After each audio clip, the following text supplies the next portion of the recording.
बुढ़ापा यानी ऐसा है, बुढ़ापा यानी इतना भयानक है, उसमें हम लोग कुछ कर भी नहीं सकते ना। बुढ़ापे में हम लोग, हमारा इधर बताए ना, जो प्राण, जो पहले वो ही प्राण कितना शक्तिशाली होकर हमारे रक्षा करता था। 100 प्राणायाम लेते थे हम लोग, इंद्रिय निग्रह करते थे, अष्टांग योग करते थे, वही प्राण 100 बरस के, यानी मनुष्य का आयुष्य 100 बरस बोला है। इसके लिए धीरे धीरे धीरे वही प्राण क्या हो जाता है, शक्तिहीन हो जाता है। और हमारा शरीर जर्जरित हो जाता है। शरीर देखते देखते हम लोग देख रहे, अरे ये कैसे थे, कैसे हो गए, ऐसे सब लोग बोलेंगे ना, इस कैसे थे। निश्चित ही है, जो जन्म लेता है उसका मृत्यु निश्चय, मृत्यु के बाद दूसरा जन्म भी निश्चय। जाता से ध्रुव मृत्यु भगवान ने भगवत गीता में बताया।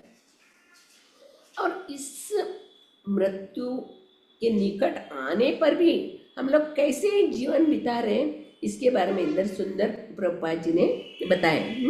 इसमें बताया कि इंद्र तृप्ति में संलग्न रहने से शरीर दिन प्रतिदिन जर्जर होता है।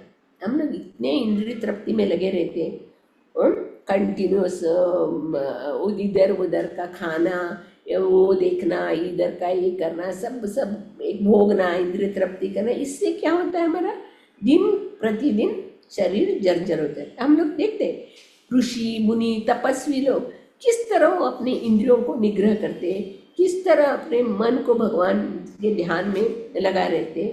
ये हम लोग भागवतम में देखते हैं ना। भागवतम में हम लोग कोई ऐसा एक ट्रीटमेंट देते हैं ना, हम लोग पहले ही तैयार होना चाहिए। जो ये है ना, जो हमारे लिए प्रिय है वो वस्तु को बिछड़ देता है, और जो अप्रिय है वो वस्तु के साथ हमें रहना पड़ता है। एक कलयुग बुढ़ापे में हम लोग देखते हैं शरीर जर्जर हो जाता है, और प्राण की तुलना सबसे की है। जब शरीर का भीतर प्राण क्षीण होने लगता है तो शरीर भी क्षीण होता है। हमें याद आता है, हम लोग अरे इतने काम कर रहे थे, अभी कुछ कर नहीं सकते, क्योंकि यवन राजा ने काल कन्या प्रज्वर को पहले ही बताया, आप जो अदृश्य रूप में, ये दृश्य रूप नहीं, अदृश्य रूप में जाके सबके ऊपर प्रहार करो। इसके लिए हम लोग देखते हैं शरीर जर्जर होने के बाद हमारा इच्छा रहता है करने का, वो करने का, मगर हम लोग का शरीर साथ नहीं देता। ये जब भी हम लोग ये करने प्लान करते रहते, मगर वो प्लान सक्सेस नहीं होता। एक बार रामायण में कथा आता है, दशरथ महाराज मुकुट पहन रहे थे, तो उनका मुकुट थोड़ा टेढ़ा हुआ, टेढ़ा होते तो आईने के सामने खड़ा रह के मुकुट बराबर सीधा से पहन लेते। तो पहनने के बाद उनको तुरंत मालूम पड़ता है कान के ऊपर का थोड़ा बाल सफ़ेद हो गया। तो बाल सफ़ेद हो गया तो तुरंत तो अपने ऋषि वशिष्ठ के पास जाके बोलते, देखो मैं भी बूढ़ा हो गया, हाँ, तो मुझे मेरे बेटे का राजाभिषेक, पट्टाभिषेक। गुरु भी बोलता, हाँ आप अभी वानप्रस्थ आश्रम जाओ और बेटे को राजकारभार संभालो करके बोलते। वो टाइम में बाल थोड़ा ही पका तो लोग कैसे, दशरथ महाराज ने क्या किया, पूरा राजकारभार अपने बेटे को छोड़ के अपने मन को भगवान के ध्यान में लगा। पर इस कलयुग में क्या हो रहा है, पूरा बाल सफेद होने पर भी हम लोग अलग अलग कलर, डाई, मेहंदी, क्या क्या क्या क्या, इसमें नए, हम लोग बुढ़े नहीं हुए, हम लोग और भी जवान है, हम लोग, हमारे अंदर ताकत है, ये दिखा रहे। मगर ये काल जो है हम लोग को पीछा छोड़ेगा नहीं। ये हम लोग समझना चाहिए, ये यमराज द्वारा दिया गया वारंट है। कैसे पुलिस कस्टडी में कुछ भी इनका केस हो जाता है तो पुलिस वाले वारंट लेके आते हैं घर में, आपका ऐसा ऐसा एक गलत काम किया, आपको स्टेशन में आना पड़ेगा, ऐसा। उसी तरह यमराज भी हम लोग एक एक एक एक एक एक वारंट भेजते।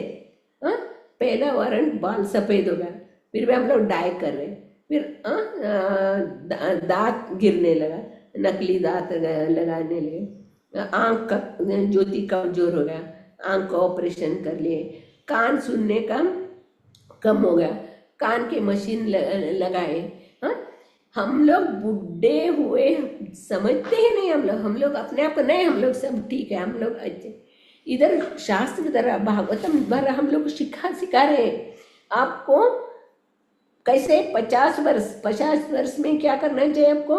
घर गृहस्थी को अपने बेटे और बहू को हाथ में संभाल के आपको पूरा भगवान की भक्ति में लगना चाहिए। बार बार भगवान खुद आके हमें समझाते हैं, अपने प्रतिनिधि गुरु ऋषि साधु संतों के द्वारा हमें मैसेज देते हैं। और जो शास्त्र है उसके द्वारा, अर्चा विग्रह के द्वारा, तुलसी के द्वारा, धाम तीर्थ स्थल के द्वारा हम लोग को बार बार हम लोग को वारंट भेजते रहते, मन लगाओ भगवान में, मन लगाओ भगवान में, मन लगाओ। फिर भी हम लोग भोगने की कम नहीं होते। जिस तरह अगर हम लोग देख रहे हैं ना, पुरंजन इतने वर्षों तक भोग रहा था, फिर एकदम भोगने की इच्छा है मगर शरीर साथ नहीं दे रहा, तभी उसको शौक हो गया, अरे इतने होने पर भी मैं भोग नहीं सकता, तभी उसको दुख हो गया।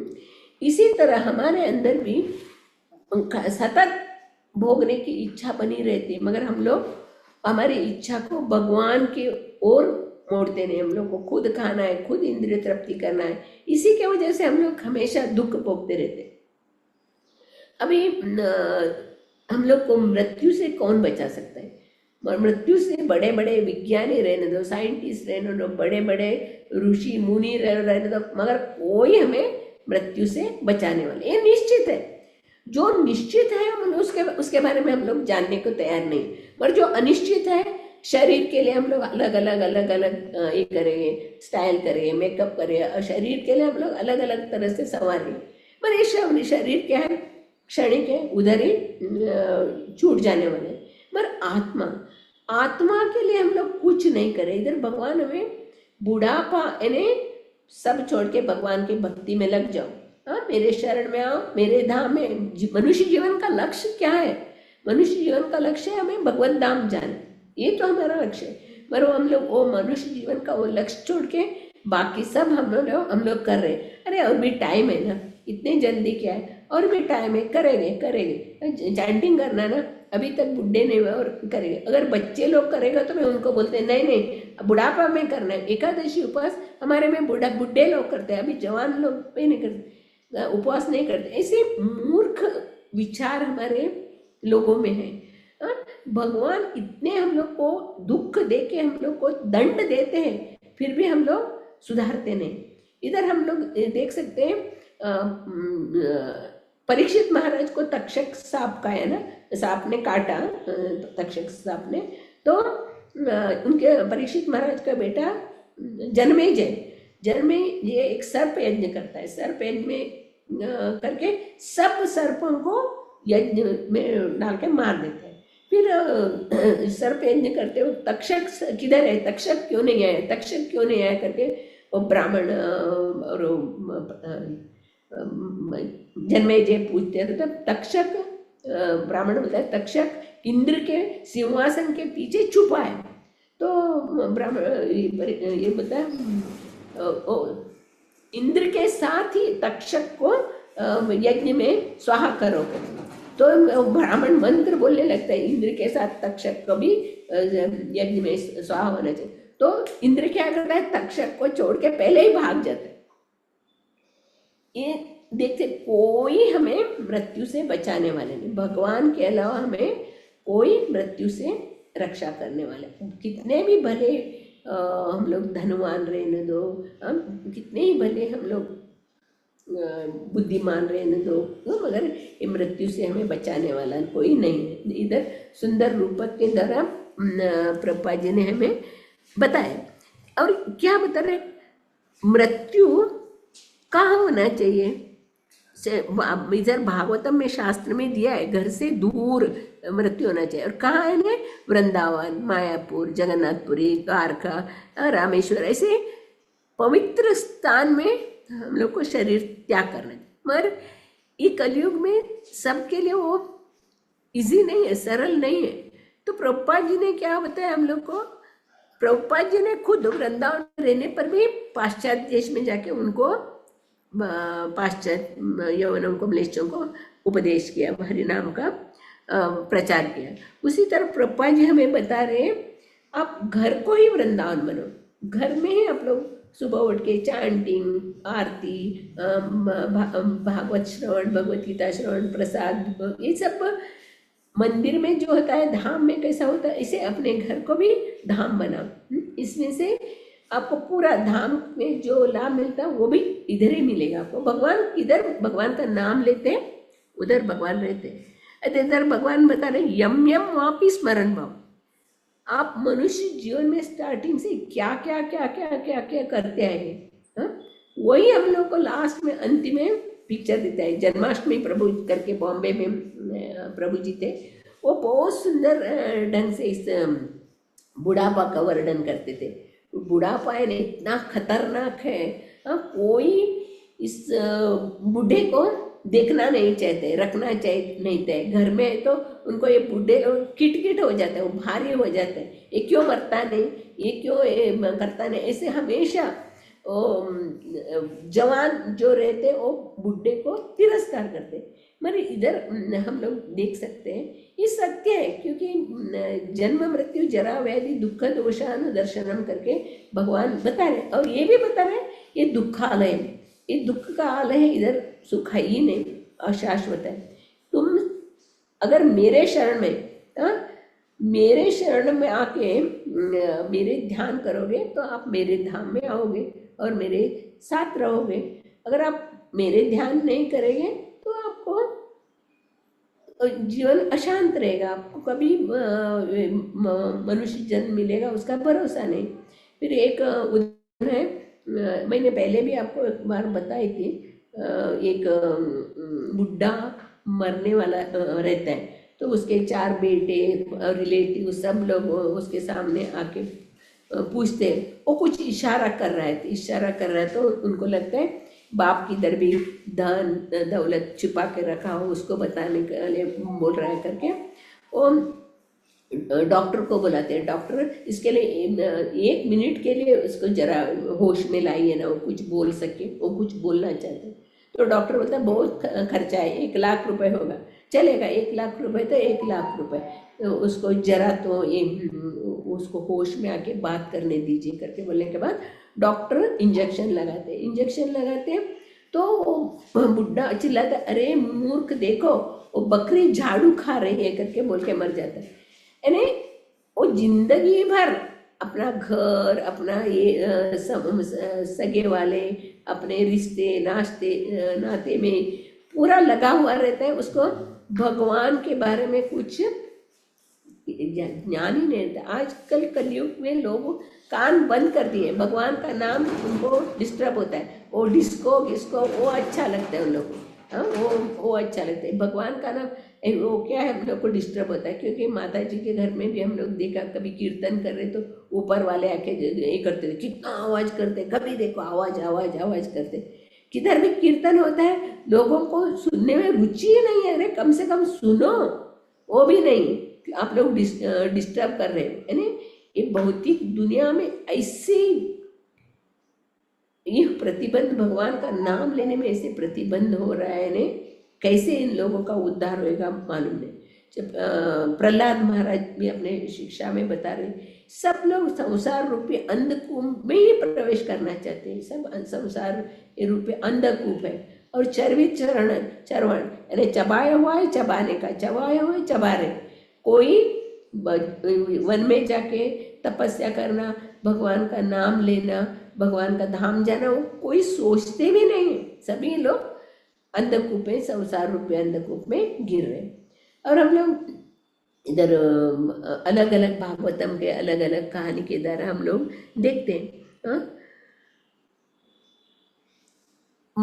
मनुष्य जन्म मिला है और इतने अनेक जन्म के बाद हमें मनुष्य जन्म मिला, और मनुष्य जन्म मिलके भी हम लोग हरि नाम नहीं ले रहे, भगवान के शरण में नहीं जा रहे, तो कितना हमारा मनुष्य जीवन को हम लोग व्यर्थ कर चुके। आज कितना भी बूढ़े होने दो, बीमार होने दो, कोई मरना नहीं चाहते, वेंटिलेटर में रहने दो, मरना नहीं चाहिए।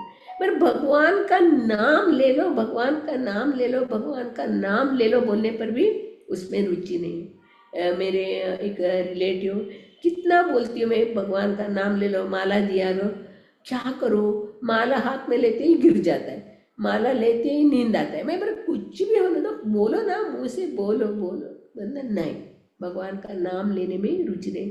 चैतन्य महाप्रभु ने कितना सच बताया है शिक्षाष्टकम में, नाम नाम अकारी बहुधा निज सर्वशक्ति तत्रार्पिता नियमिता स्मरणेन काला एतादृशी तव कृपा भगवन ममापि दुर्दैवमीदृशमिह जनिनानुरागा। कितने दुर्दैवी लोग हैं, मैंने पूरा शक्ति नाम में डाल दिया है, और ये लोग नाम लेने में रुचि नहीं। आज हम लोग हर एक जगह यही देख रहे हैं, हम लोग भगवान का नाम लेना किसी को रुचि नहीं। चैतन्य महाप्रभु की कृपा से, प्रभुपाद जी की कृपा से, गुरु महाराज की कृपा से, माता जी की कृपा से अब लोग हम जू में जो जुड़े हैं उन लोग को थोड़ा तो ज्ञान हो गया। हाँ, अंते नारायण स्मृति। मनुष्य जीवन का परीक्षा कभी होता है? मृत्यु के समय। अगर मृत्यु के समय आप भगवान का नाम लेंगे तो भगवत धाम जाने, मगर बहुत कठिन है। मृत्यु के समय भगवान का नाम मुंह में आना बहुत कठिन है, मगर भगवान बता रहे जो भक्त लोग हैं, भक्तों के, अगर भक्त, अभी हम लोग ये भी पढ़ रहे हैं ना उपदेशामृत में, जर्जर शरीर रहता है, वो बीमार रहता है, कैसे भी रहता है, मगर वो गंगा जल, अब गंगा जल में बारिश के कारण हरा हरा हो जाता है पानी, फिर भी वो जो भक्त रहता है उस हरा हरा इसको अलग करके गंगा जल का पान करता है। वैसे ही जो शुद्ध भक्त रहता है वो हमेशा अपना मन इंद्रियों को भगवान के शरण में लगा के, जो भी हो रहा है भगवान की इच्छा से हो रहा है, जो भी कर रहे हैं भगवान की से पूरा शरणागत रहते हैं, उसके लिए उसको मृत्यु का भय नहीं रहता है। इधर नारद जी बता रहे ना, नारद जी के पास भी काल कन्या नहीं आई, और नारद जी के परंपरा में आए उनके शिष्य जो भक्त है उनको भी जरा स्पर्श नहीं करता, मगर उनका क्या रहते हैं, पूरा वो भगवान को शरणागत हुए रहते और भगवान का नित्य सेवा में लगे रहते। हम लोग सेकंड चैप्टर भगवत गीता में भी हम लोग देखते हैं ना, स्थित प्रज्ञस्य का भाषा समाधिस्थ प्रवासित कि मासित व्रजेते। भगवान कैसे स्थित प्रज्ञ रहना चाहिए, इतना सुंदर सुंदर इसमें से समझाया। समुद्र कैसे शांत रहता है, उसके अंदर अलग बारिश का पानी, अलग अलग नदी का पानी सब आके मिलते हैं, मगर समुद्र अपना लेवल छोड़ के ऊपर नहीं आता है। ऐसे ही जो भगवान का भक्त जो रहता है उसके जीवन में कठिनाई आते, तकलीफ आते। हम लोग भी देखते हैं ना, प्रभुपाद जी के जो शिष्य है, वो प्रभुपाद जी के आश्रय पाने के बाद वो लोग कितना शरीर का तकलीफ उठा रहे, फिर भी हरिनाम के प्रचार में इतना अग्रगण्य है। सभी जीवों का उद्धार करने के लिए वो लोग कितना परिश्रम कर रहे हैं। हमारे गुरु महाराज का भी जीवन चरित्र में हम लोग देखते, उन्होंने भी कितने जीवों का उद्धार किया। अभी हम लोग देखते हैं, हम लोग डॉक्टर नहीं है, मगर हम लोग को एक दवाई मालूम है, पैरासिटामोल। पैरासिटामोल क्या है, वो बुखार आएगा तो वो बुखार को कम करता है, बुखार को उतारता है। जब हम लोग को मालूम पड़ा है पैरासिटामोल खाए तो बुखार चला जाता है। हम लोग हमारे रिलेटिव, कोई रिलेटिव रहना, फ्रेंड रहना, तो किधर भी रहना, तो और को बुखार है तो हम लोग बोलते हैं अरे पैरासिटामोल ले लो, बुखार उतर जाएगा। ऐसे हम लोग दूसरों को बताते हैं ना, ये ले लो, ये ले लो, क्योंकि दूसरे जीवों के ऊपर हम लोग करुणा दिखाते हैं। क्योंकि वो लोगों को करुणा दिखाने के क्या मूल है, इधर भगवान बोले सभी जीव मेरे अंश है, ममयो अंशो जीवलोके जीवभूत सनातन। अब सभी जीव में, और दूसरों का भी हम लोग कल्याण सोचना चाहिए। अगर आप दूसरों का कल्याण सोचे तो ऑटोमेटिकली हमारा भी कल्याण हो जाता है। अगर हम लोग दूसरों को भगवान के भक्ति, इधर भगवान क्या बता रहे हैं इस श्लोक में, हमें मरने का है तो क्या करना चाहिए, संन्यास बताए ना, आध्यात्मिक संपत्ति विहीन शरीर छोड़ा जाता है। इंद्रिय तृप्ति के कारण वो निश्चय क्षीण होता जाता है, और तब अंत में मृत्यु आती तो ऐसा मनुष्य अपने पीछे आध्यात्मिक संपत्ति विहीन शरीर छोड़ जाता है। ये शरीर तो नाशवान है, और हमें ज़्यादा से ज़्यादा भगवान का नाम लेने में, भगवान में सेवा में, भगवान के कथा सुनने में, भगवत गीता पढ़ने में, सुनने में, इसी में हम लोग को मन लगाना चाहिए। अगर हमारा मन इसी में नहीं लगाए तो क्या होगा, इधर इधर इधर उधर भटकेगा। मृत्यु के पूर्व लोग अपनी पत्नी के विषय में सोचते हैं, ये सहज है, क्योंकि दोनों साथ में रहते हैं, पति पत्नी, और अटैचमेंट रहते हैं ना। शादी के बाद जो 40-50 बरस रहते हैं साथ में, उस अटैचमेंट होता है। हम लोग ये अटैचमेंट को हम लोग भगवान की ओर नहीं बढ़े, दोनों भगवान की भक्ति में लगे, पति पत्नी दोनों भगवान की भक्ति में लगे, दोनों का उद्धार हो जाएगा।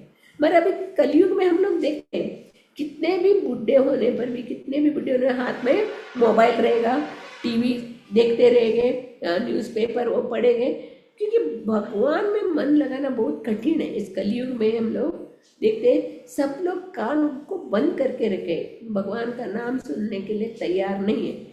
इधर बता रहे, प्रभुपाद जी बता रहे, बुढ़ा होने के बाद सहज है, पत्नी का क्या होएगा, बच्चों का क्या होगा, मेरे धन का क्या होगा, एक टेंशन रहता है हम। और कभी कभी पति पत्नी घर में गुस्सा भी आ जाता है, गुस्सा आने के बाद बुढ़े आदमी घर से बाहर चला जाता है, मैं नहीं रहेगा, घर में नहीं रहेगा करके गुस्से से बाहर जाता है, जाके रेलवे स्टेशन के ऊपर बैठ जाता है। रेलवे स्टेशन पे उठ के बैठने के बाद, अरे आखिर तो हमें घर वाले ही देखने वाले ना, किधर जाएंगे, फिर के वापस आए, घर में वापस आते, वापस आके तो उसको बीवी के ऊपर गुस्सा है तो बीवी को डांटेगा, तुम्हारे वजह से मैं घर से बाहर जाने वाला, तुम्हारी वजह से मैं घर छोड़ के जाने वाला था, मगर ये बच्चे हैं, बच्चों का मुख देख के मैं वापस आया करता हूँ। फिर बच्चे के साथ पिताजी का झगड़ा हुआ तो वो बोलेगा, बीवी को डांटेगा, तुम्हारी वजह से, नहीं बच्चों को बोलेगा, ये बीवी को वो मैं शादी करके लेके आया, उसका क्या होएगा, इससे मैं घर आ गया करते हैं ना। कोई घर छोड़ने के लिए तैयार नहीं। इधर प्रभुपाद जी ने इतना सुंदर बताया, घर में शरीर त्याग करने का नहीं, शरीर तो किसी के सामने शरीर त्याग कर, भागवतम में कितना सुंदर रूप इसने दे बताया, शरीर त्याग करना है, धाम में शरीर त्याग करना है। इधर यही बता रहे, अंतकाल में, जीवन के अंतकाल मनुष्य जो सोचता है वही उनके जीवन में क्या क्या किया है, और इस जीवन का अंत उसको जो भी विचार तथा इच्छाएं होती है उसी अनुसार उसका दूसरा शरीर प्राप्त होता है। हम लोग जीवन भर में जो जो किया उसका पिक्चर हमें सामने दिखता है। एक बंगाली बुढ़ा बहुत बीमार होके मरने वाला तो सगे वाले सब आके उसको ढेरते, बाबूजी क्या खाने का इच्छा है, क्या करने का इच्छा है, किसको देखने का इच्छा है करके बहुत सब लोग सगे वाले उसको घेर लेते। तो बोलते हैं मुझे मच्छी खाने का इच्छा है। अरे जीवन भर में उन्होंने क्या किया था, क्या खाया था, उसी याद है ना, उसी को याद करेंगे अंत में। वैसी स्थिति हमारा हो जाता है। इसके लिए हमें ज़्यादा से ज़्यादा दृढ़ निश्चयता के साथ हमें भगवान का शरण में जाना चाहिए। इधर हमें एक एक ये सिग्नल मिल रहा है, बुढ़ापा होना यानी बाल सफ़ेद होना, चलना नहीं होना, आँख की दृष्टि कम होना, कान नहीं सुनना, ये सब ना सिग्नल है, बुढ़ापा का सिग्नल है। तो हम लोग को उसको बुढ़ापा को छुपा के हम लोग अपने आप को जवान दिखाने से कुछ अर्थ नहीं है। मगर ये शरीर इधर ही छूटने वाला है, इधर जीवन भर में घर में ही लिप्त रहता है। उसके लिए स्वाभाविक है कि अंतकाल में अपने प्राण प्रिय पत्नी के विषय में सोचे, क्योंकि हम लोग एक चातुर्वर्ण आश्रम नियम का ज्ञान ही नहीं है हम लोग को। और मनुष्य जीवन का अंत कैसा होना चाहिए, मनुष्य जीवन का लक्ष्य क्या है वो भी मालूम नहीं, मनुष्य जीवन का परीक्षा कभी देना रहता है वो भी हमें मालूम नहीं। तो वो लोग सब घर में ही रहेंगे और अपने प्रिय पत्नी के ऊपर, बच्चों के ऊपर ऐसे ममता से जकड़े हुए रहेंगे, उनको छोड़ना भी बहुत कठिन है। इधर बता रहे, अतः अगले जीवन में स्त्री का शरीर प्राप्त होगा और साथ में उसे पुण्य या पाप कर्म का फल भी मिलता है ना। और पत्नी के विषय में ज़्यादा से ज़्यादा सोचता है तो उसको क्या मिलेगा, स्त्री शरीर मिलेगा। और पत्नी और पति के विषय में बहुत सोचेगी तो उसको पुरुष का शरीर मिलेगा। मगर वो पाप पुण्य जो है, पाप पुण्य का कर्म का फल भी मिलता है। जैसे हम लोग ये शरीर, भौतिक शरीर छोड़ने के बाद हमारा मन बुद्धि अहंकार वाला चेतना दूसरे शरीर में जाता है, वही लेके जाता है। उसके साथ ही हमारे अगला शरीर का भी, हमारे शरीर में हम लोग जाने के बाद वही चेतना बना रहता है। इसके लिए चैतन्य महाप्रभु बोले ना, अलग अलग अनेक जन्मों से हमारा हृदय के अंदर हृदय ग्रंथि है, गांठ है, उसको हम लोग कैसे निकल सकते हैं, सिर्फ हरि नाम से। हरे कृष्णा कृष्णा कृष्णा हरे हरे, हरे राम राम राम हरे हरे। ये महामंत्र जप के ही हमारे शरीर का जो ग्रंथि को काट सकते हैं। इसके अलावा हमें कोई रक्षा करना, मृत्यु से हम लोग को कोई देवी देवता रहने दो, घर वाले ने, सगे वाले ने, ज्ञानी विज्ञानी डॉक्टर, कोई हमें बचाने वाले नहीं। मृत्यु सत्य है, राम नाम सत्य है, इसके लिए बोलते ना, चारों लोग उठा के लेते हैं राम नाम सत्य। गौतम बुद्ध ने भी ये चारों, बीमार आदमी, बूढ़ा आदमी और मृत्यु का शव लेके जाने वाले वो आदमी को देखे, गौतम बुद्ध ने अपना घर ही त्याग के ध्यान मग्न हो गए। इसे हम लोगों का भगवान ने चैतन्य महाप्रभु का कृपा से, गुरु महाराज की कृपा से, प्रभुपाद जी की कृपा से, माता जी की कृपा से हमें झूम का एक ये मिला है, घर मिला है, हम हरे कृष्ण महामंत्र का औषधि मिला है। इसको हम लोग कंटिन्यूस हरे कृष्णा कृष्णा कृष्णा हरे हरे, हरे राम राम राम हरे हरे बोलते बोलते बोलते हमारा ये बूढ़ा जीवन का, बुढ़ापा का हम लोग अंत करना चाहिए। हरे कृष्णा। श्रीमद् भागवतम की जय, श्री प्रभुपाद महाराज की जय। हरे कृष्ण। हरे कृष्ण माता जी, थैंक यू सो मच। किसी को कुछ पूछना है, कुछ कहना है तो प्लीज बोलिए। हरि बोल। ठीक है माता जी, नो क्वेश्चन। मंजू भाषिनी माता जी, आपने हाथ उठाया।